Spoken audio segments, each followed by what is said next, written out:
in front of the mouth of the river, the Mozambique River. There is a big reef about probably 2 miles away from land. It couldn't be anything else than a wreck. Well, there may be an answer for that, but I don't have it. And it's like this thick, and they were marked with the letter R. Hello everyone, and welcome to Underwater Adventures with Alex Mirabal. Today we will be talking about a wreck with 100 cannons and a couple of very interesting surprises. So let's dive into it.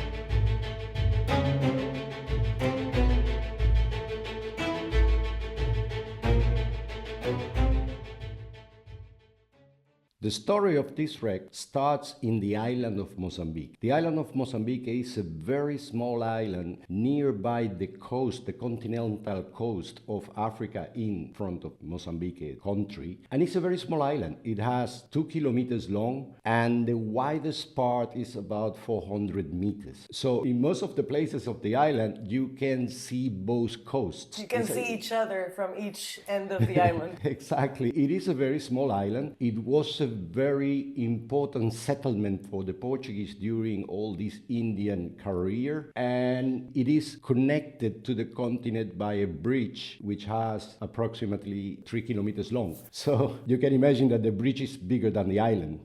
The hospital is bigger than the bridge. It is a very interesting place. It's very small. And in the year 2000, we were working there, surveying, exploring around the island, because we had a lot of archival information that, because of the importance of that island in the Portuguese navigation, there were plenty of wrecks around the island, and we were exploring this area. When I say that we were working there, we were working and living there, because we had a house that we rented, a big house. The island has beautiful houses, the big mansions, even a small palace of the former governor of the island. It is a very beautiful place. Colonial style houses that still remained. Yes, plenty of, most of them at that time, I'm talking about the year 2000, were in ruins, but they have been renovating and recovering these houses, and it's a very nice place. But I mentioned that we were working and living in the island, in this house, because the entire team was there for 8 months in a row every year. So in such a small place, after a while of you being there and working and living, you know everyone and everyone knows you.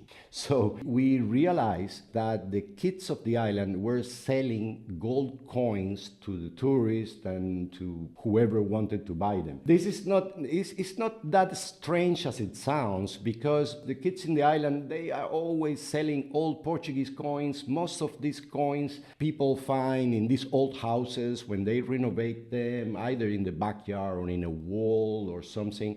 So there was plenty of these old Portuguese coins around in the island. Like it wouldn't be completely out of character. The fact that they were selling coins didn't necessarily mean anything too crazy or too much to pay attention to. Nothing really special. It was a very common practice that they were selling old stuff that they found in the houses or in a ruin or somewhere. Yeah, they realized that the tourists and people in general that visit the island would like this kind of thing, so they sell it to the people. Okay, gold coins are not that common in that group of things that they sell or try to sell to tourists. So it obviously got my attention, and when I asked them to show me the coins, some of them have this concretion that is typical from coins that were in the water, that were in the sea. They were not from any ruin or any house. So I started trying to find out with them where they got these coins, because obviously they are coming from the sea. And well, talking to them and then to other friends, I learned that there was a South African diver in Mochinqual, which is a place which is about 100 kilometers to the south of the island in the continent, and that he had a small setup or a camping place that he was receiving tourists. They was going out with the tourists for diving, and they were coming back every day. And somehow they let me know that this man was providing them with these coins. I assume coins in the sea, either gold or silver, that is a shipwreck, because there is no other reason why coins would be in the seabed. They don't just immaculate concept themselves into the ocean, these coins? Okay. Certainly not. So I decide to go and visit this man there in Mochinqual from the island. It is a long ride. Maybe nowadays, because again, I'm talking about the year 2000, maybe nowadays the roads are better, but in that moment was a very long ride. It's about 100 kilometers, but it takes you like 4 hours because you are not going into a normal road. Part of it, yes, but then the rest you go into the dirt road. It's a very isolated place within the continent. And I went there, arrived to this little camping he had. It was called Fim do Mundo, which in Portuguese means the end of the world. And it honored its name. It was really in the middle of the jungle. Well, maybe not the jungle, but the bushes, because it's by the river of Mochinqual. Mochinqual is a river that goes through that little village. And I went there, talked to the man, we have a beer together, and I'm trying to find out if he is getting these gold coins from a shipwreck nearby. Obviously. Well, he was very dodgy. And obviously... Obviously, he didn't just volunteer that information. Yeah. Obviously, he didn't tell me anything. Also, I introduced myself. I told him what I was doing and why I was going to meet him and try to find this information. Because for what he was doing and for what I was doing, you need a license. I'm sorry to tell my South African friends, but yes, you need a license to go to Mozambique and explore shipwrecks. And I told him he didn't tell me anything, but I had the chance during that visit to look at his boat, his outboard engine, the fuel canisters that he had, and it was not difficult for me to calculate how far he can go, what's the autonomy of this little boat with this engine, how far can he go from the river of Mochinqual. So okay, Sherlock Holmes. Excuse me. well, don't be like that. For people who work in the sea, this is a very easy math to do. Of course, I get it, but it's meant as a compliment, not as anything bad. Well, thank you. You're welcome. Yeah, looking at his gear and at his equipment, you could guess that he could not go too far from the river mouth outside in the sea to take divers and come back in the same day. So I calculate an area to explore, to go there with the magnetometer. We move a ship is from the sea, not going through land, but through the sea. It's about 50 miles from the island of Mozambique. So in the small and slow ship we had, it was about 6 hours or so. It is not that close. So we went there. There is a big reef in front of the mouth of the river, the Mochinqual River. There is a big reef about probably 2 miles away from land, so it's quite close. It's not very close, it's not into the coast, but it's quite close to the coast. And I said, okay, we start here passing the mag. It was only one morning. In the first morning, we got this huge magnetic anomaly, but really big and in a big area that it couldn't be anything else than a wreck with cannons and anchors. So, I don't mean, sorry? I wanted to ask before, if it's not useful enough, I will cut it out of the video. Is there a short explanation why in nautical endeavors you use miles, even if you use kilometers in the normal day-to-day measurements, comparably in Europe rather than in the US? Like, is there a short answer reason why? Well, there may be an answer for that, but I don't have it. This, I think, is a little bit of a tradition. I mean, me working in the sea my entire life, we always refer to distance as nautical miles. It's not exactly the same miles that you will use in the US for the roads. Land, yeah, got it. They're slightly different. Not very much, but they are slightly different. Nautical miles and miles. And yes, when we are in land, we use the metric system, so there will be kilometers away, so many kilometers away. In the sea, we use nautical miles. bells and knots for speed.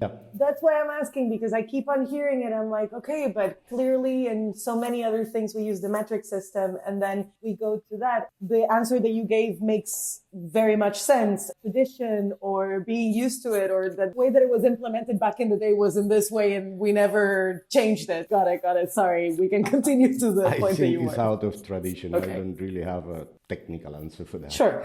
So we got this huge magnetic anomaly and we went diving to inspect the source of the anomaly, and we got this beautiful view of plenty of cannons in the seabed, but plenty of cannons. That was impossible to miss. In the beginning, we calculated, a rough account is, there would be like 30 cannons. 30 cannons are a lot of cannons. Yeah. And we were like, this must be like 30 cannons. Actually, in my first log in that wreck, it's like that. How I have it described is a group of at least 30 cannons in a plateau over a reef and blah, blah, blah. So that was our idea. We went inspecting the first inspection of the wreck. We went around trying to understand a little bit better age or provenance and what kind of ship could have been. And we found 4 gold coins, 4 beautiful gold coins, Portuguese gold coins from the 18th century, but just like they're shining on the seabed. Again, this thing of the gold that it doesn't get that much encrusted, it always helps, because also bright yellow is not a color that you have very often in nature and under the sea. There are fish which are very yellow, but you see it's a fish. Or a coral, and again, the tone of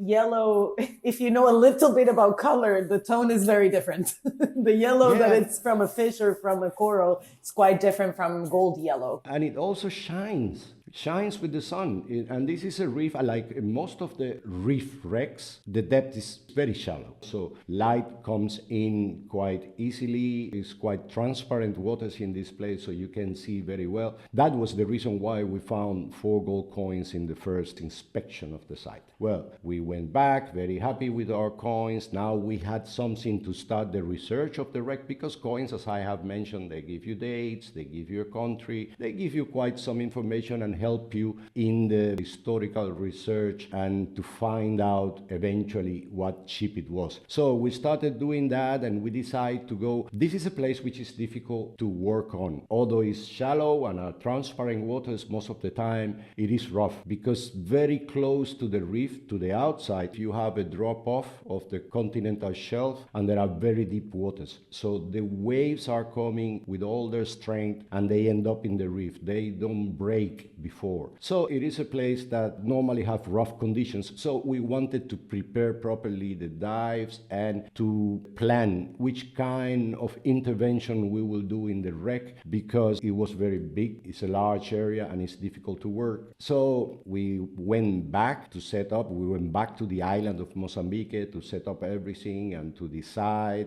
how to continue with the exploration and eventual excavation of this wreck. And we came back, I think, it will sound silly, but we went back about 3 years later because we had other priorities. In the meantime, we found some other wrecks that demanded immediate attention. So this one we were living, and nobody was really looking forward to go there. I was, but most of my team was like, man, yeah, first it's in the middle of nowhere, because there you don't have any town nearby. Whatever you do there is living on board for 20, 25 days in a small boat like ours. It's not like people will enjoy that tremendously. And second, it was hard to work on the place. I was just thinking for 3 years, because when you started saying that you guys were very happy to find the artifacts, I was just like, yeah, and the South African guy probably very pissed that you guys were already in Mozambique, because it wouldn't have been a threat if you had, for him, who was doing something illegal, let's be real, but it wouldn't have been a concern from him if it would have been like, yeah, you guys were just in passage and going back to whatever country you came from. No, you were settled in Mozambique, you had access and you had boats, so everyone was happy, probably minus the South African dude? Well, actually, we afford ourselves to wait for 3 years to go back to the place with better means and with a bigger team and to prepare the expedition well, because we knew that the South African guy, he just left after I visited. Okay, got After it, I got it, visited got him, it. he left Yeah, because okay. he may have realized, okay, now it's, you know, Yeah, now it's over. there Now is it's people over. here. There is people here with a license. They will do it. So I was not that much in a rush that a person or a group will pillage the wreck That makes during sense. these 3 years. Yeah. So it took us quite some time. We went back to the wreck, and it was funny because we had prepared by our first estimation. We wanted to make the site plan of the wreck, you know, the map of the wreck, and we started counting the cannons to write them down where they are and the size and everything. And the first count of the cannons that we got, it gave us the figure 100. And I said it cannot be 100. 100 first is too many cannons, and second it's a round number. You see 100. But also, how do you miscount to 100? like that would have been my first thought. I would be like, okay, probably there's a mistake, but you cannot miscount from 30 to 100. Yeah, well, we knew in that moment, we realized that yes, there More were than 30. much more than 30. Yeah.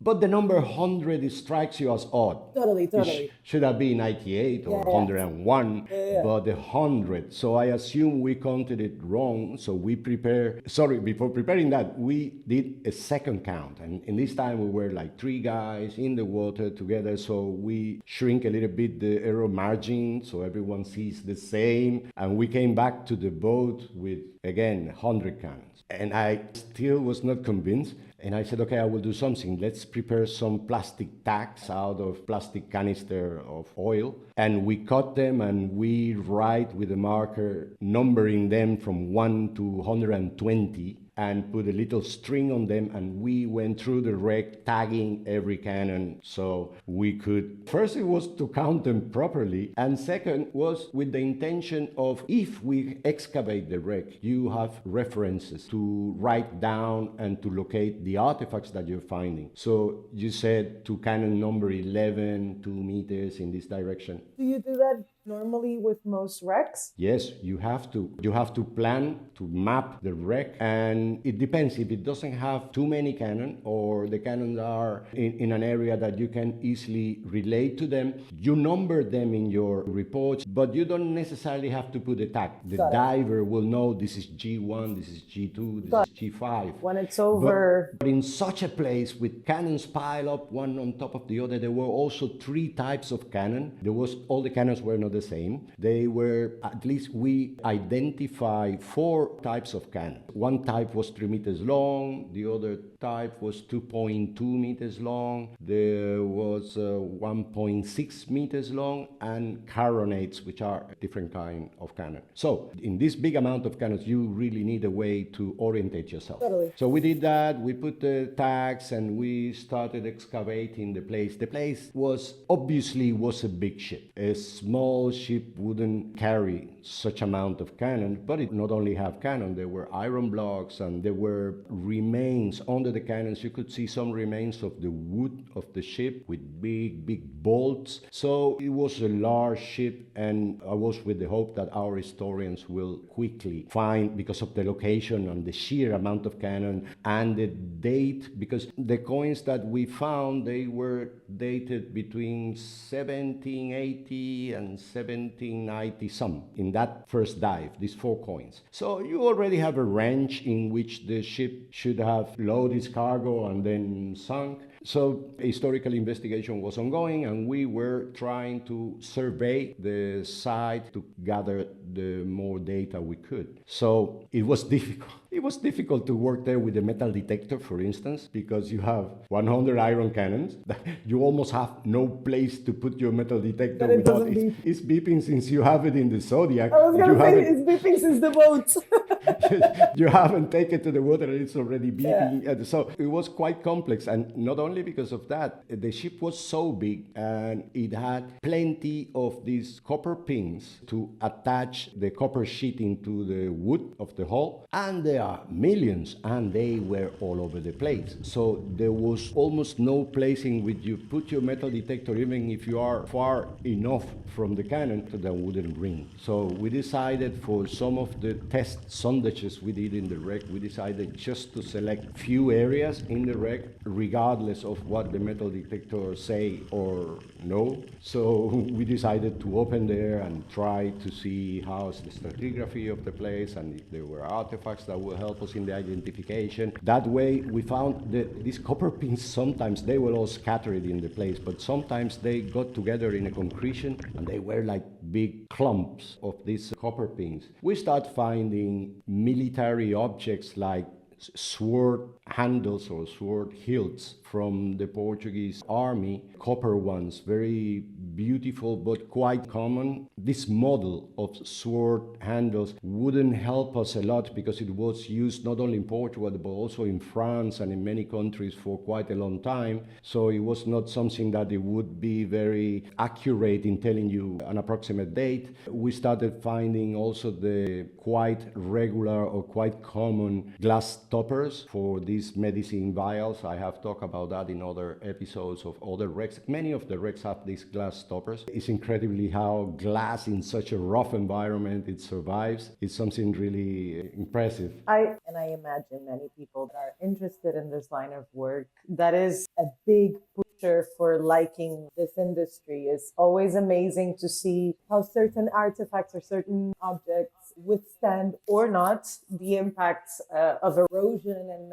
of the elements, and how pleasantly surprising it can be that you find things that are so delicate or that you would assume that's the first one to go. No, not really. They're in perfect state. Also gives you a sense of responsibility because you have this beautiful object that the sea has kept for 300 years and you cannot just come and carelessly handle it because that would be criminal. So it gives you a sense of responsibility of doing the things right. Totally. So we started finding these glass toppers. We also made a very strange discovery because the first plate we found, I'm talking about a square, let's call it an ingot because it's square and it's like this thick, and they were marked with the letter R. And the material, it was metal, but the material of this ingot, it was not easy to recognize when you found it. It looked like silver, but it also looked like tin. We didn't know in the very beginning what we were dealing with, but the fact that was marked with a very clear R,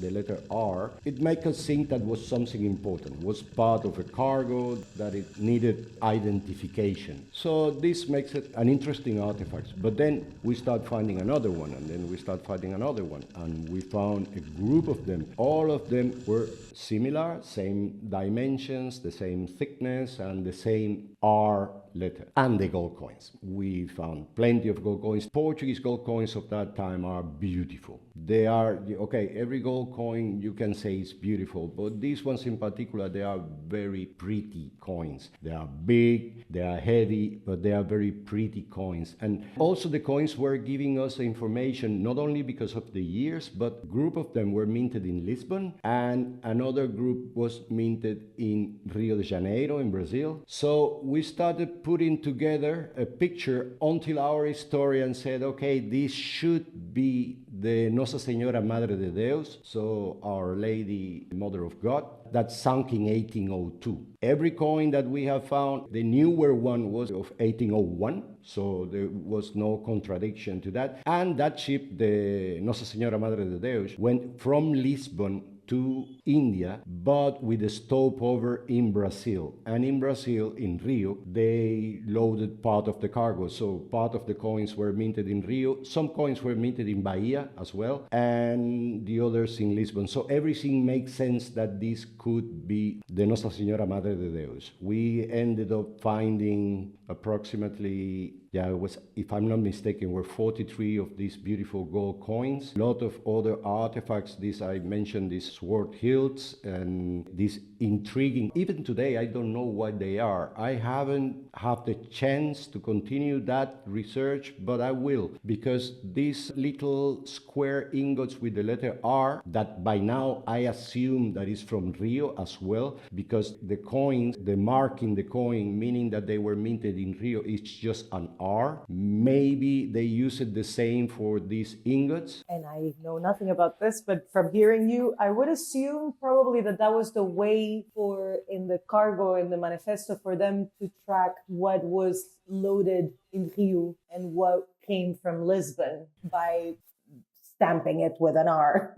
Yeah, of course, they identify the production of certain goods by the city or the mint house that it produced them. That was practiced since ever. And I assume that these little squared ingots were following the same fashion. So that R would be from Rio de Janeiro. Then we learn a little bit more about this ship because of the historians. There was quite some documentation that they sent to me. And for instance, from the 300 something passengers that were there, between crew and passengers in the ship the night that it went down in 1802 in that reef, I think 177 died. So you can get an idea how difficult is the place. Even if it's relatively close to land, the amount of people who perished there was very high, because the place is really horrific when the conditions are not perfect. When the conditions are normal to worse, this is a place that you don't want to be close to. So in the manifesto, now that you mentioned the manifesto, in the manifesto there was no mention, because I was really looking forward to these square ingots to see if I found any explanation of that. But instead what I found is that they transported various crates of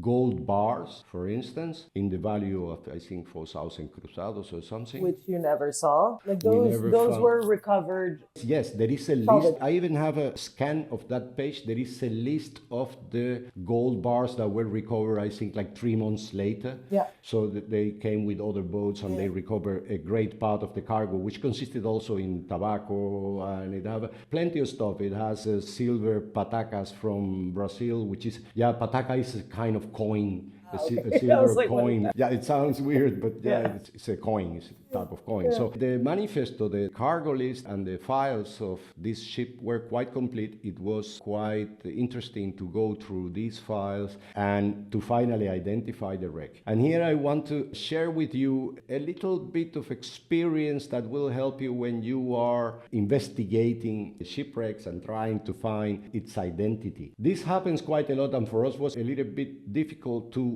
navigate through the documents, because the ship was built in 1798 and it was named Nossa Senhora Madre de Deus, and it was part of the Portuguese Navy for 2 years, going to India and to protecting convoys of merchant ships and stuff. And in the year 1800 it was decommissioned from the Navy, and then it turned into a merchant ship, and it also changed the name, and then it was named São José Marquês de Marialva. So when you think you have the wreck properly identified, because it's the Nossa Senhora Madre de Deus, and then you start digging in the documents, and then there are references to São José Marquês de Marialva in the same place, in the same year, in the same date, because they use the name indistinctively. They just sometimes use one name and sometimes use the other name, and that makes it very difficult for you to tell apart if documents are talking about the same ship or not. So just have this in mind when you are investigating a shipwreck and you find these kind of